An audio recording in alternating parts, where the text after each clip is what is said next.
Mais comment ça se passe, une consultation? Parce que c'est vrai qu'il y a des personnes qui nous posent des questions. Est-ce que je vais devoir me mettre tout nu? Est-ce que je vais devoir parler de choses dont j'ai pas envie? Est-ce que tu peux nous dire rapidement Oui, comment ça se passe? très rapidement.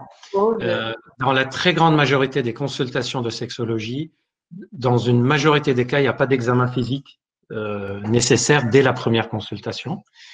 Pour une raison simple, c'est que la très grande majorité des problèmes sexuels se diagnostiquent en discutant.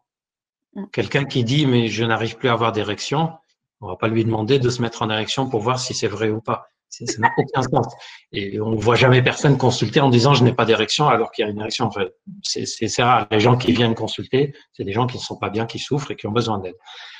Et la plupart du temps, il n'y a pas besoin donc de cet examen physique, sauf dans certaines situations où la personne dit bah, « j'ai des douleurs quand je décalote » ou « j'ai des rougeurs, etc. » Oui, là, on va examiner. Il faut savoir que en dehors de ces situations-là, il n'y a pas besoin de se déshabiller. D'ailleurs, si vous allez chez des sexologues qui vous posent des questions où vous êtes gêné et qu'ils continuent à poser des questions, c'est qu'il vaut mieux se lever et partir. Les sexologues sont formés pour justement que la personne ne soit jamais gênée.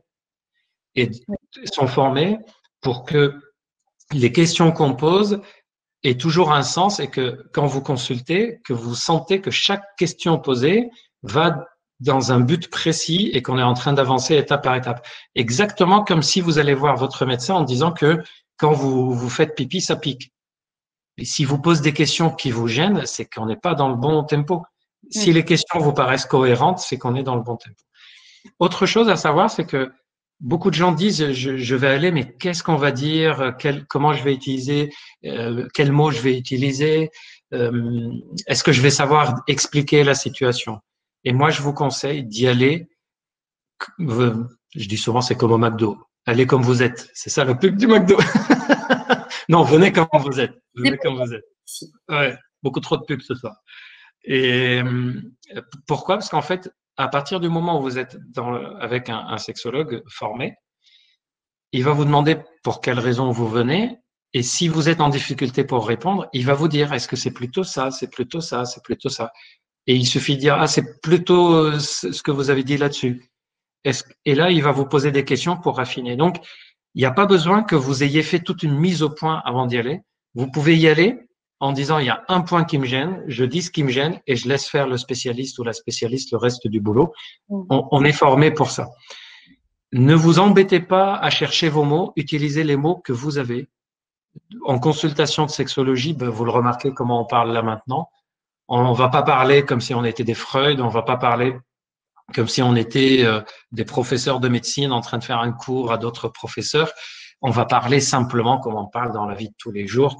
Et il n'y a pas besoin de vous embêter avec le fait de devoir préparer des choses dans la tête, etc. Bien sûr, si vous avez réfléchi à la situation, vous allez le dire, mais vous avez le droit d'y aller aussi avec simplement une gêne et laisser le spécialiste faire le reste. Ah, est-ce que le dossier en téléconsultation est partagé en DMP? C'est non. C'est-à-dire le dossier qui, sur la plateforme charles.co, on a pris la décision que le dossier soit accessible uniquement aux patients qui consultent et au médecin sexologue qui le prend en charge. En revanche, si vous souhaitez transmettre des informations à votre médecin, à d'autres médecins ou à d'autres spécialistes, il vous suffira à ce moment-là d'imprimer le compte-rendu qui vous appartient et c'est vous qui le donnerez à qui que ce soit. On sait à quel point c'est difficile, on sait à quel point certains patients disent « je ne souhaite pas en parler avec mon propre médecin traitant pour différentes raisons. Je le connais depuis trop longtemps, il connaît toute la famille, j'ai pas confiance ou je suis pas à l'aise avec, peu importe. » Et donc, non, le dossier des consultations sur charles.co ne sont accessibles qu'à 2 personnes, le patient et le médecin sexologue qui l'a choisi.